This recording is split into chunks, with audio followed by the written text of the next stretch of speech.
Hello and welcome guys, soon I will be live on Twitch at 6 PM Central European Time. We'll test out a lot of new decks and mainly focus on the Demon Hunter. That's why I've got two theory crafts for you.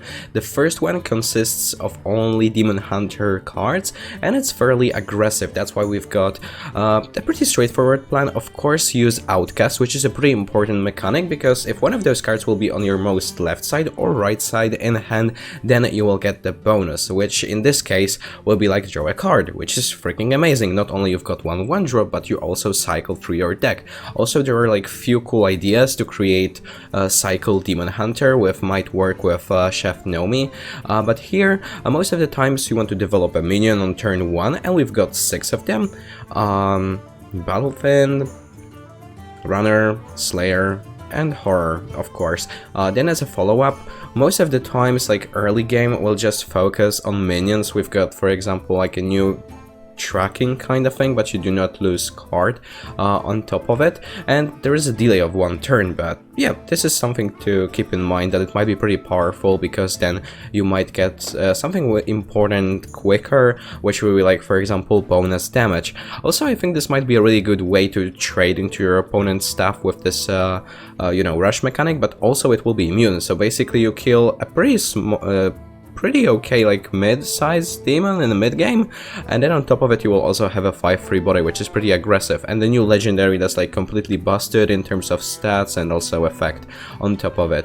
And then to deal even more points of damage is pretty easy, because you want to like abuse your hero power almost every single turn, or even like every single turn attack with at least 1, you know, attack point with your hero. Then you will trigger just bonus effects. And if you want to protect your minions a bit, you've got weapons and your hero power, of course, but also I-beam, and also because you will deal a ton of damage with your hero, not only to your opponent face but also minions, then you can lifesteal a little bit on top of it. Second deck is a Highlander Demon Hunter. I think I'm more excited about this because the game plays out a little bit differently. It all depends from card that you will get. We've got core things like, for example, Dragon Queen and also Zephyrus, Faceless, and Defender, in order to protect ourselves a little bit and heal, of course. But there are new legendaries like this big boy. If you will kill those 1/3 wardens, then you will have a really huge reward, and you can kill them just with your attacks from hero, from spells, and so on and so on. So even if you will trigger this on like turn 6, 7, you got a 12-field body. Like, it's pretty important, and also board clear like built in. Then Shadow Song that will like get rid of one of those thingies. So even if silence is not really as that popular right now in Hearthstone when there is no spell breaker, still you can just, if you want to be a little bit more aggressive, or your opponent got a big threat, then you will just like make this dormant for a few turns, and then you will buy yourself a little bit more time.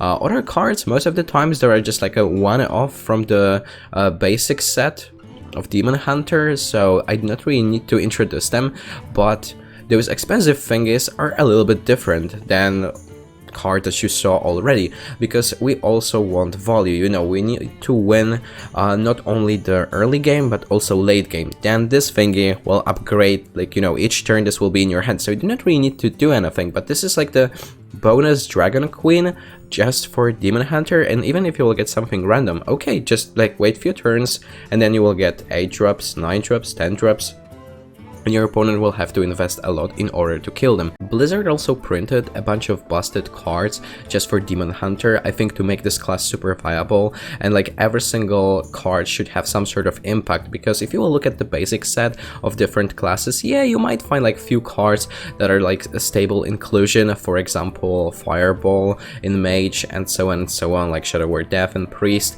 but right now every single card matters. That's why like Overfin, it's just like pretty amazing. It's a like built-in board clear, and you decide what you attack in any kind of order, and it's a big demon on top of it. If you want to like clear board a little bit or be more aggressive, you just miss the 6 points of damage, like okay, fine. You've got a built-in Fireball, or maybe like Arcane Missiles, like double Arcane Missiles in it, and your opponent still need to invest to kill this minion, because it can also hit your opponent's face. So it looks like a really powerful card. The same things apply to the Flame Reaper. You want to clear the board, then you play, for example, this, then Hero Par, you already got 5 attack points. Maybe then buff it with even Spell, which will be like a Twin Slice to deal even more, and you kill 3 minions just for the cost of 1. And if your opponent won't keep in mind that, oh, positioning is actually important, then you can catch them off guard and deal even more points of damage. As enough, once again, but we like take a lot of damage in order to protect our minions, but I think that's the way to play with Demon Hunter. A lot of cards, of course. If you will get Outcast out from it, then hell yeah, you will get basically like the spell out from Baron, the legendary that's included in Rogue. It will reduce their cost, not always, but almost, like, you know, by half, maybe even down to 0.